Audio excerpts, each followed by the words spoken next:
Winds are set to return tomorrow. Let's bring in ABC meteorologist Samara Theodore. And Samara, track those winds for us. And also, can you give us any historical context for these dry conditions? Absolutely, Lindsay. I'll start by saying things have been relatively calm, and that's been giving firefighters a fighting chance, but that's all getting ready to change. Wind speeds will be picking up again tomorrow. Wind gusts could range between 35 and 55 miles per hour. Some areas could see gusts as high as 70 miles per hour, but we all expect this to come to a head by Tuesday morning, peaking winds up to 61 miles per hour in places like Burbank. And then, of course, there's the issue of the wildfires. Tonight, with calmer winds, we're seeing more air stagnation, so very heavy wildfire smoke is anticipated in places like Santa Monica. But ultimately, Lindsay, right now, Los Angeles is in a severe drought. Between May and now, they've seen about 0.16 inches of rain. The last time we saw a deficit like that between the months of July and January was in the year 1962.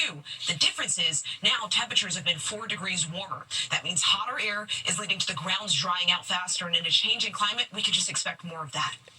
Wind and dry conditions, clearly a deadly mix. Samara, thank you.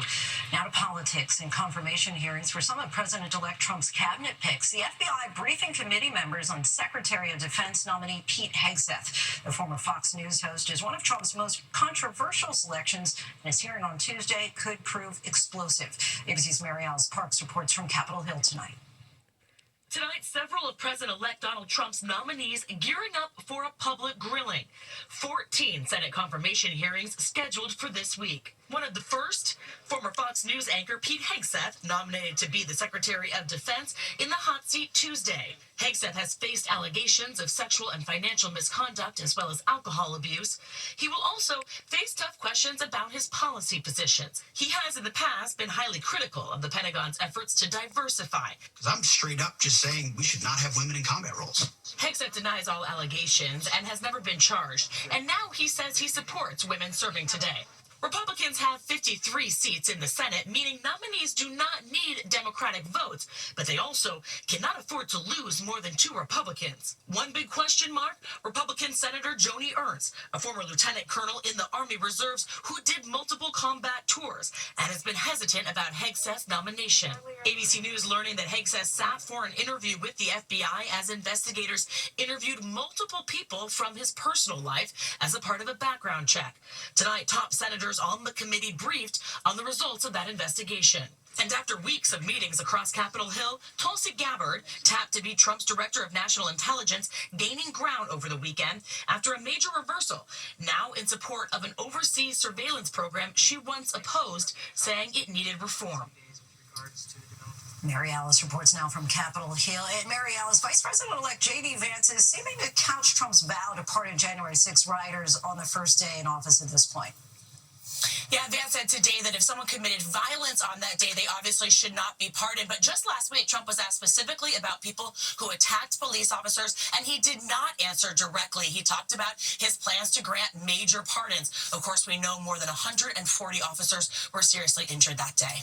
Lindsay? Mary Alice, thank you. Later in the broadcast, more from Los Angeles as communities come together to support those most in need. And just ahead, a frigid blastings aim at half the country. Wind chills plummeting well below zero. Next tonight, a frigid Arctic blast is on its way to the eastern half of the country. Places like Minneapolis, Chicago, and Cincinnati can expect a return to below zero wind chills by midweek, and the freeze will stick around for a while. It's expected to last into next week. When we come back, Blue Origin prepares for blast-off, where you can see the historic launch. The index now, the countdown is on for historic launch. Blue Origin's 32-story high New Glenn rocket is set to blast off from Cape Canaveral in the early hours of Monday, a first-of-its-kind mission. If you're awake between 1 and 4 a.m. on the East Coast, Blue Origin says the launch will be visible as far north as the Carolinas. The NFL playoffs are now underway. Just before we came on the air, the Bills beat the Broncos. The Commanders are visiting the Buccaneers tonight. The LA Chargers lost Saturday to the Texans Texans. The Chargers warmed up with a nod to LA firefighters. The Lakers, whose weekend game was postponed and whose coach lost his home in the Palisades fire, have adopted new practice gear, thanking firefighters. The LA Kings are now wearing special jersey and helmet patches in their games. And tomorrow, the LA Rams will take on the Vikings in Glendale. That game relocated because of the fires. You can see it here on ABC and on ESPN at 8 Eastern. When we come back, with so many having lost so much, people helping people in the City of Angels. Finally, tonight, the deadly fires have destroyed so much, but they have also brought out some of the best in the residents of the City of Angels. The scenes are surreal, seemingly more apropos for a major motion picture emanating from Hollywood, not actually in its backyard. But it's known as the City of Angels for a reason. In the midst of the destruction, embers of hope as the community and beyond unites to offer help. We are giving away free food, diapers, coffee, breakfast burritos.